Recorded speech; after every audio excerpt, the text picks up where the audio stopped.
Hey folks, this is Matt Rainwater, and I just wanted to take a little bit of your time today to talk about this illustration I'm working on right now.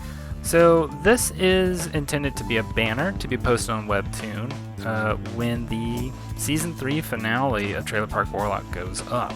So that will be episode 91.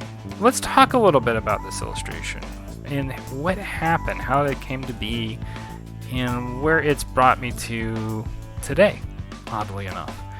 So it turns out that I started drawing the gesture or the thumbnail for this drawing a little bit before I was writing episode 91 of Trailer Park Warlock. I had some pretty general ideas of how things were going to go for the season finale, but I wasn't really sure yet.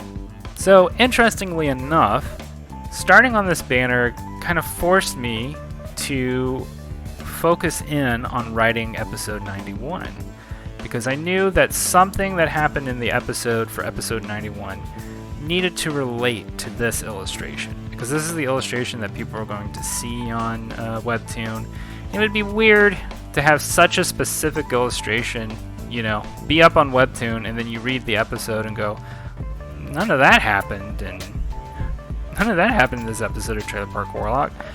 Why do something like this? And the reality is like I've done different kinds of banners in the past. Sometimes they're gags, sometimes they're collages, but I've never done too many that were like specifically scenes from the episode. I've done a couple, but I tend to like to do the gags, because who doesn't like gags, right?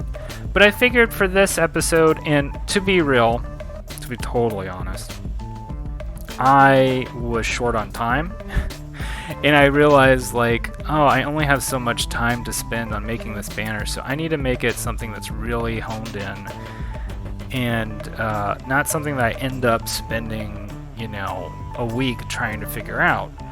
So I made sure that it was related to the episode, and in doing so, like I said, it helped me figure out how to write episode 91 of Trailer Park Warlock. Now, for many of y'all listening to this, I imagine this might sound like a chaotic creative process, and quite frankly, you'd be right. There are most artists like to have some kind of draft, some kind of outline, some kind of surefire path to go on, right? Some kind of straight and narrow that will keep them from going astray. And as I have been writing this webtoon, I have been getting more and more used to writing without a parachute. And maybe sometimes that can be dangerous, right? Sometimes you can write yourself into holes or corners or all kinds of strange places. But for me, I really enjoy the spontaneous creative process, and it's something that brings a lot of joy to me. And I really love to see ideas connect together as I come up with them organically. And that's what I value as an artist. Now, granted, it doesn't work for every artist, nor should it.